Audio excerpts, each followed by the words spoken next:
Hello' বন্ধু বান্ধৱীসকল, মোৰ এই মিঠালৰ বাগানটো দেখিছে আপোনালোকে। মই ইয়াত বৰ্তমান মিঠালৰ 3 বিঘা কৰিছোঁ আৰু প্ৰায় 70-80 ডেইজ হৈ গ'ল।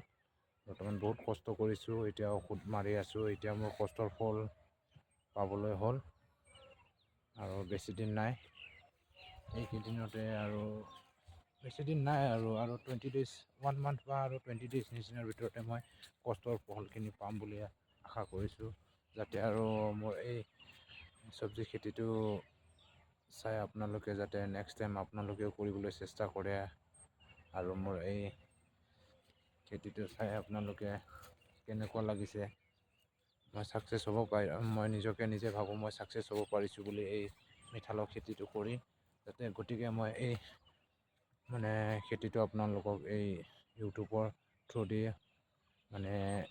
সকলোকে শ্বেয়াৰ কৰিব বিচাৰিছোঁ, যাতে আপোনালোকেও চাই নেক্সট টাইম আপোনালোকেও কৰিবলৈ কাৰণে চেষ্টা কৰে আৰু মোৰ চেনেলটো চাই আপোনালোকে ছাবস্ক্ৰাইব কৰিব, গোটেইখিনি দেখা পাব।